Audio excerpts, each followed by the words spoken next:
Good morning, America. Welcome to American Sunrise. Whether it's culture, we have breaking news to share with you. Politics. President Trump is joining us live now from Florida. We've got you covered. This is what it looks like to be a patriot. We have to protect the American family.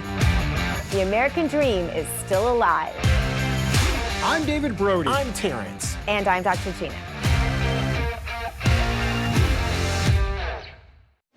Breaking news from Real America's Voice. We begin this second hour of American Sunrise with breaking news involving former Vice President Dick Cheney, who has passed away.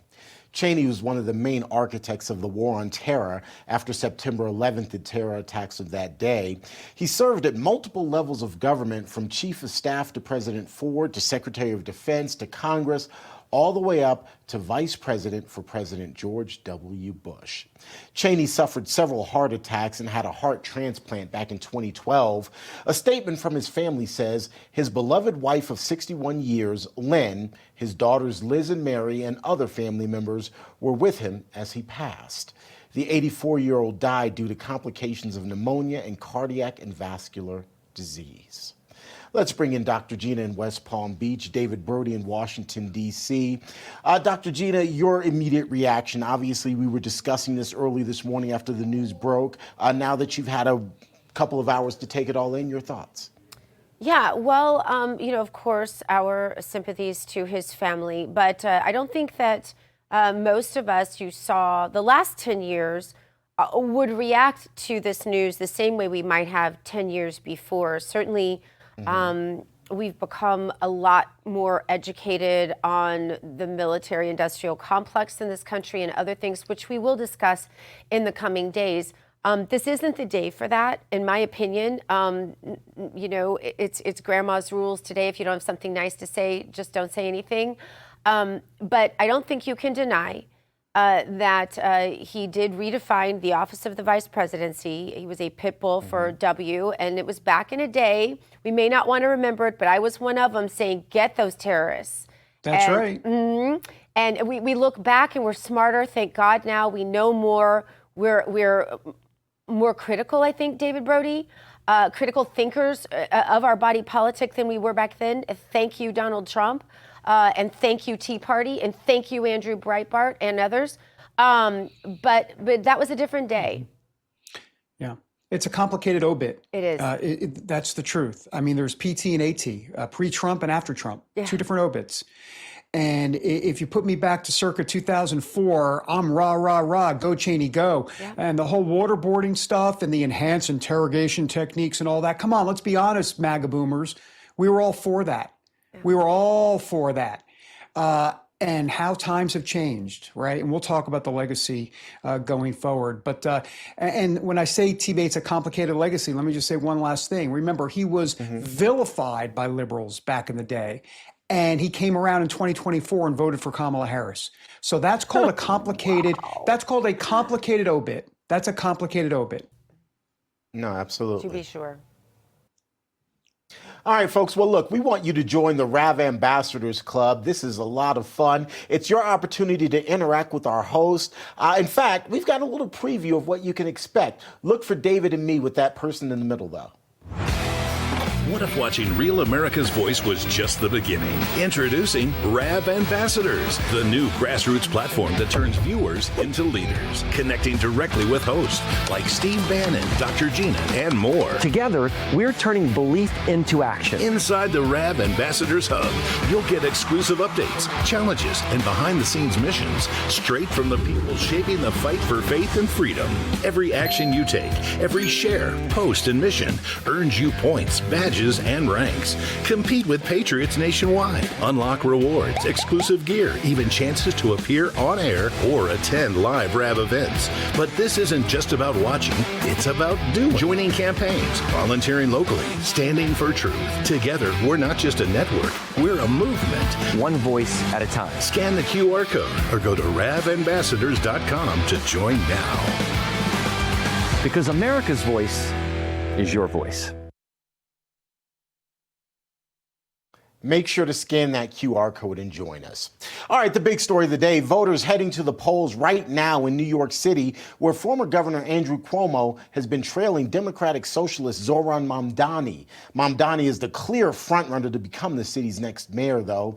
President Trump jumping into the fray, saying if Mamdani wins, it's highly unlikely that he'll send federal funds to New York. He also says the Big Apple has, quote, zero chance of success or even survival under Mamdani's leadership. Joining me now from New York is RAV's chief White House correspondent, Brian Glenn. Brian, good morning to you. The White House obviously watching what's happening in the president's hometown very closely. Yeah, I was in the Oval Office a couple of weeks ago when President Trump made that comment that maybe voting for a bad Democrat is better than having a socialist or a communist mayor in office, and perhaps that might be true, but I don't know if that endorsement is going to be enough to push Cuomo across the finish line as early voting indicates, and they've had 5 times as many people come out already for early voting, majority of them as Mamdani, so we'll see if that Cuomo push from President Trump will be enough. And of course, a lot is on the ballot. There's also some props on the other flip side of the ballot, which basically would push this mayor race to coincide with a presidential race, and perhaps that gets more of a voter turnout. But already over 700,000 people have already voted in this election, and I think that will continue to break records. As today, beautiful weather here in New York City, no excuses not to get out and vote. Of course, we'll have all the latest polls as we have special election coverage tonight from the warehouse. And you'll have myself, Marjorie Taylor Greene, David Zier, and others joining for that coverage. Brian, I'm chuckling because you said there's beautiful weather, but I'm envisioning a dark cloud that's slowly but surely getting ready to come over the city there, as Zoran Mamdani very likely will be will win the mayoral race there. You talked a little bit about the fact that President Trump kind of gave this endorsement of Andrew Cuomo, but it's really a half-hearted endorsement, particularly at the very late hour after record numbers of early voting kind of coming in on Monday. It seems like it was just a very late endorsement, if that's even what you can call it. Yeah, I think for the most part, I think that's what he'd rather have in office. Obviously, him and Cuomo do have a relationship. And I think what was really interesting to point out is Cuomo was very critical of Mamdani, saying that he did not have what it took to stand up against the Trump policies, and that Andrew Cuomo thought that he did. So the fact that Trump endorsed Cuomo, and I think we can all agree that we'd rather have a Democrat in the office rather than a socialist or communist running this city. But if you look at the bigger scale, some people tell me, Terrence, that if we have a socialist, a communist mayor here in New York, that increases the chances of getting a Republican governor down the road. Could be Lee Stefanik, could be some others. Of course, Lee Zeldin, in my opinion, had a great shot in 2022, coming off of the Biden, the COVID lockdowns. There was every reason in the world to elect him. I don't know why he did not get elected. That's more of a question for David Zier. He would know.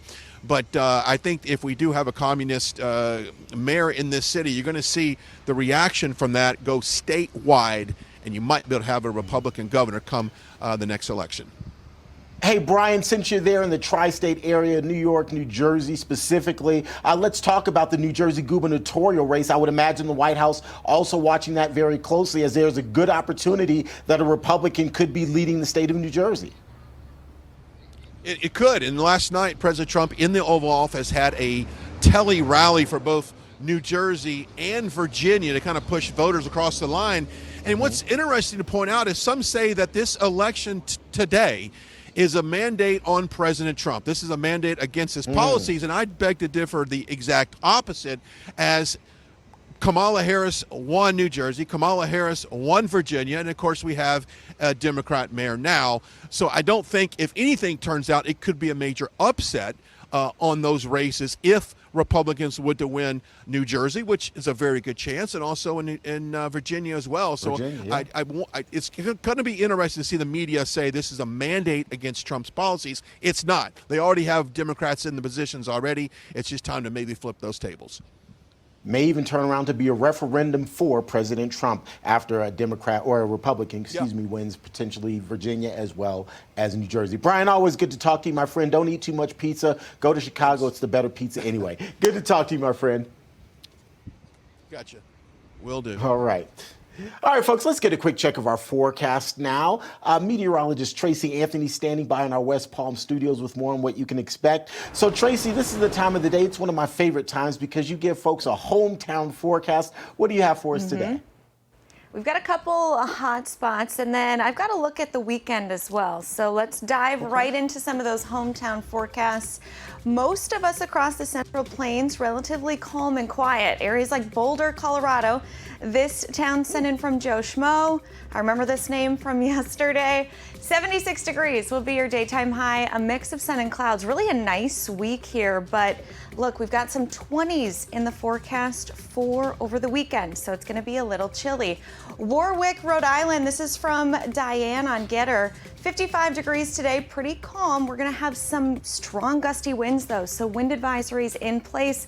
Could have winds up to 50 miles per hour this afternoon. A quiet end to the week, and then we're bracing for a weekend system as well that's going to impact a good majority of the country, even down to Oakdale, Tennessee. So enjoy the mix of sun and clouds for the next few days. A few showers on Friday. But look at this, Sunday night into Monday. Terrence, we're bracing for the coldest air of the season. So we're going to get a little taste of winter here coming up. Okay, so my personalized forecast, is it going to snow in Denver? Please say no. Please say no.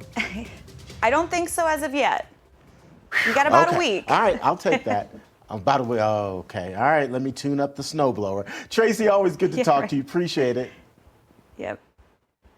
And for all of those of you watching right now, look at the bottom of your screen. You see that QR code. Scan it and make sure to join the WeatherNation family. That way you have direct access to Tracy and the rest of the meteorologists over at WeatherNation. You'll definitely like that.